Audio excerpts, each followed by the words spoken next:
Thank you. It's a pleasure to be in front of you. It's difficult to express my thanks fully, certainly. I'm not comfortable with this, to be honest with you. It's not about having a building named. It's about having really a wonderful, successful city, and this is a small part of it, and so many others have done so much. But I have to particularly thank my really good friend, Brian. We are so blessed to have Brian as our congressman. He understands our city, but he takes the message outside, and he brings so much back to us. And of course, Jim Wadsworth for his kind comments, and Bill and Matt. Honestly, they spoke a little bit about the Oshai Foundation, but to be candid with you, there would be no Buffalo Niagara Medical Campus as we know it without the Oshai Foundation.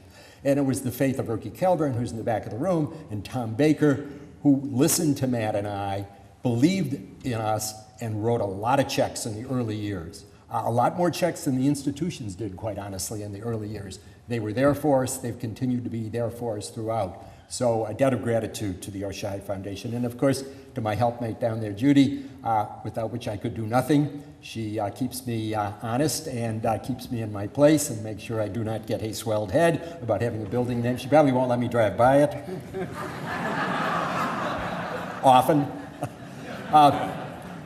Receiving this honor reminds me of one of Judy's causes, honestly, which is her cousin Wild Bill Donovan.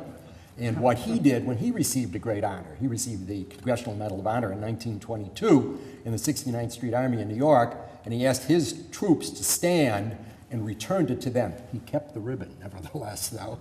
So it shows he was a good man, and I'm reminded that this isn't really my award, but is the award of those who were there in the beginning, who had faith. I've mentioned the Oshai Foundation, but there were others, two solid citizens who aren't with us anymore, Bill Greiner, the president of the university, and John Friedlander from the Kaleida system, who were willing to take a chance to share their plans, competitive though they may be in parts.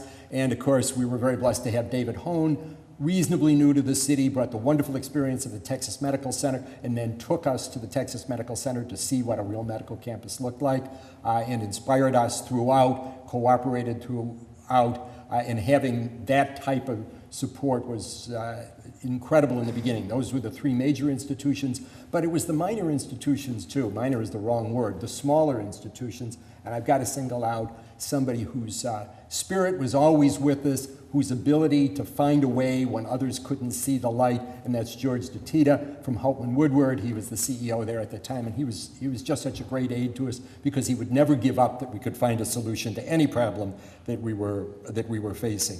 And I've got to thank David Gamble for sticking with us all these years too.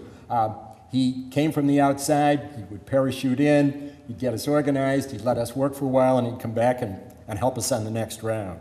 And then, of course, as the organization grew, we were able to we had the Buffalo Medical Group. Herman McGavero was a great support in the early days. And then we added the Olmsted Center. Jim Reynolds is here today, Ron Mayer, and Buffalo Hearing and Speech. They were all really critical parts of our growth. And I thank all of them, and I pass this honor on to them. Unfortunately, their name is not on the building. Mine is, but what are you going to do? I really thank them all.